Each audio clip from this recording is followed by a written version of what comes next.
woman right here, she's beyond phenomenal. We don't have a word for her yet. I met her actually not that long ago through a mutual acquaintance of ours, this lady named K-Love. And when I met her, she just automatically seemed like a warm soul. And then I went to her set for the first time, and it was just like instant love. So you gotta know I got a lot of respect for her. She's definitely one of the poets that I look up to myself, even though I just met her. She definitely brings the heat to the stage. She is our feature for the night. You guys please give a lot of love. Miss Zena Dean.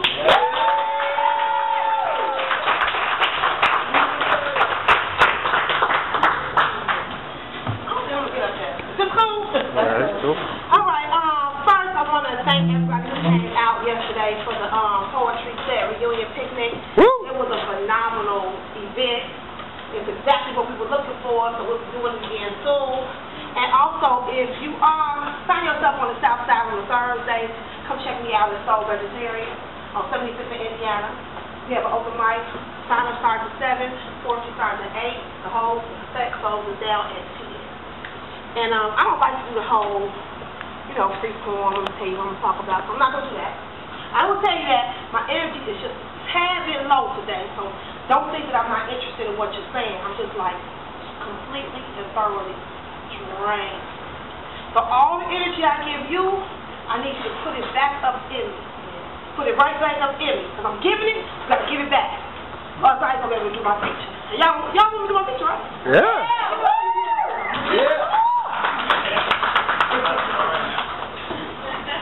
She's heard it before.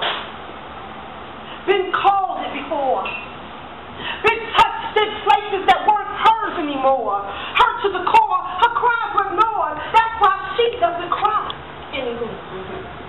She bottles it in and dies just to bottle. Has a shopping addiction rivaling the high fashion model called revolving debt and revolving lovers. Determined not to repeat the mistakes of her mother, she morphs into Black Widow and devours brothers before they have a chance. Will allow herself the luxury of the romance. She's a control freak, so she freaks for control. Has to use what she's got before what she's got gets old. So she adds a new spring to her step, a little swing to her hips, applies cherry flavored gloves to rose-colored lips, cultivates the gift of seduction. In automatic drive, she functions. She wants to feel nothing. That's better than pain.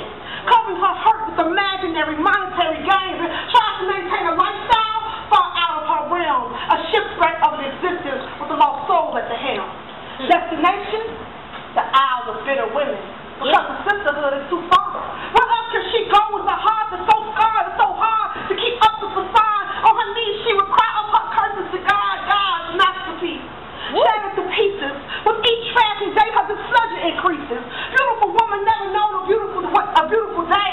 How could one so pleasing to the eyes have such ugly ways? A million sun rays can't warm her soul. Rigor mortis of the spirit has taken hold. The buzzes circle, the body gets cold. The Grim Reaper has her happiness in a chokehold, and no one knows or cares about her welfare. So-called friends and family have bid her farewell. Lost and lonely, she may not fare well, and she's pissed like a public housing stairwell.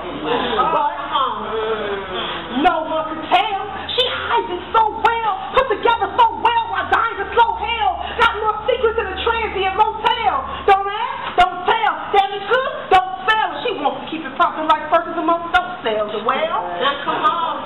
She's a master of disguise. But dark eyes with no light can't hide the truth. Can't grow a tree that's rotten at the root. Her life's proof with her small waist won't keep her from wasting away. Lovely face can't stop her from facing the day when all the external beauty starts to fade. This is a bed she made, but she can't lie in it. Really warm herself minute by minute. Could've ruled the world, but instead she drowns in it. And I know this story sounds finished, but it ends differently day after day.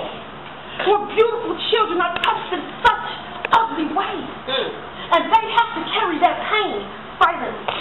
Virgin highness broken violently leads to question sexuality and promiscuity. Unfortunately, this story is not new to me, because I've been that lost woman. I am that scared little girl. From time to time, I'm the bitter chick that's mad at the world, and I've seen my face in the face of others. Tried to lose myself in the arms of loveless lovers. Forgotten things that should have never happened. Hidden projects hands through very public accidents. Fractures and fractures and fractures of my life.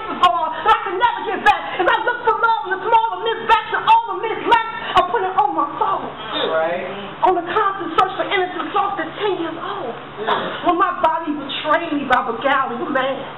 I could never give back what I lost in his hands, but still I stand, shattered but not broken.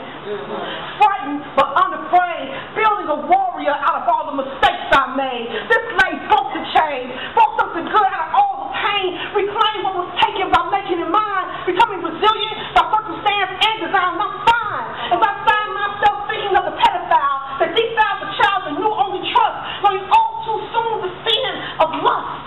But I forgive because I must. Otherwise I might bust from the fear, becoming a little stronger with each lonely tear.